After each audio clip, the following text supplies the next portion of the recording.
नमस्कार, आप सभी का स्वागत है हमारे YouTube चैनल पवित्र व्रत कथाओं में।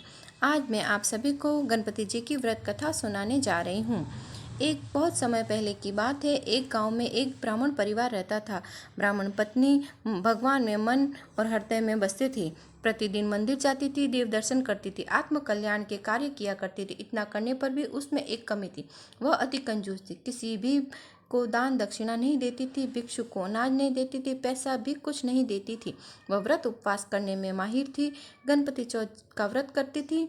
हर बार पार्वती पुत्र गजानन के दर्शन करने जाती, दूसरों को दान पुण्य करते देखती थी।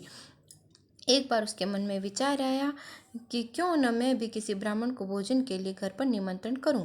बड़ी आयु वाले ब्राह्मण को भोजन न्योता दूंगी तो वह लड्डू अधिक खाएगा, बालक बटुक ब्राह्मण को न्योता दूंगी तो वह कम लड्डू खाएगा। इसी विचार के उधेड़ बुन में वह मंदिर की ओर जा रही थी। जाकर उसने बटुक ब्राह्मण की खोज करने लगी। मन की साफ थी, दिल की भोली थी। गजानन जी ने विचार किया कि मैं ही बटुक ब्राह्मण बनकर इस ब्राह्मणी के घर भोजन करने क्यों न चला जाऊं। गणपति जी ने बटुक ब्राह्मण का रूप धारण किया, मंदिर के चबूतरे पे बन ठन कर बैठ गए। पीताम्बर धारण किए, कंधे पर जनेऊ पहनी थी, चबूतरे पर इस तरह बैठे थे।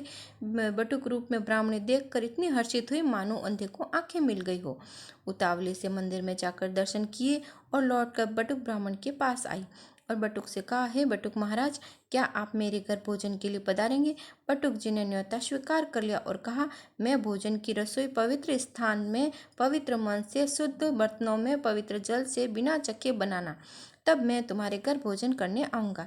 हर्षित होकर ब्राह्मणी स्त्री झटपट से घर गई और दूसरे दिन उसने प्रातः जल्दी उठकर उसने अच्छे से साफ सफाई करके पवित्र मन से पवित्र स्थान पर पवित्र जल से भोजन की तैयारी की।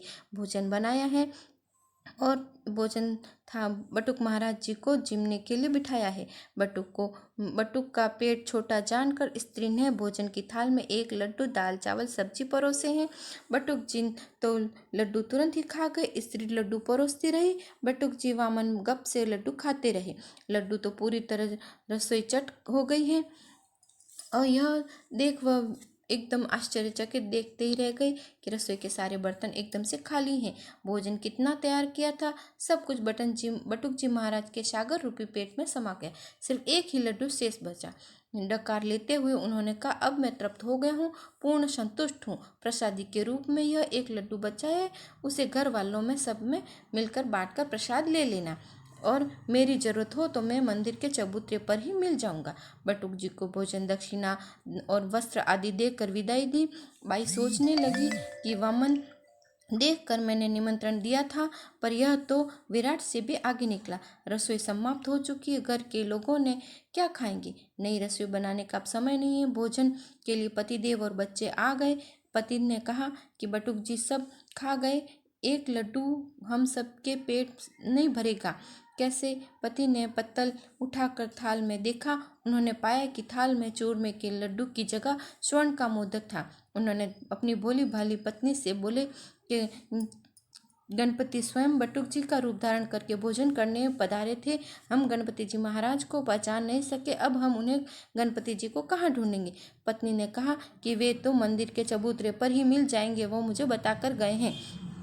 सब मंदिर गए। मंदिर के चबूतरे पर गणपति जी महाराज बैठे थे। उन्होंने प्रणाम किया, चरण स्पर्श किए, पहचान न सकने के लिए क्षमा याचना की। सुनकर गणपति जी ने कहा कि किसी को भी भोजन पर निमंत्रण करें तब उसे प्रेम से भोजन करवाएं, उसे खाने का अंदाजा नहीं लगाना चाहिए।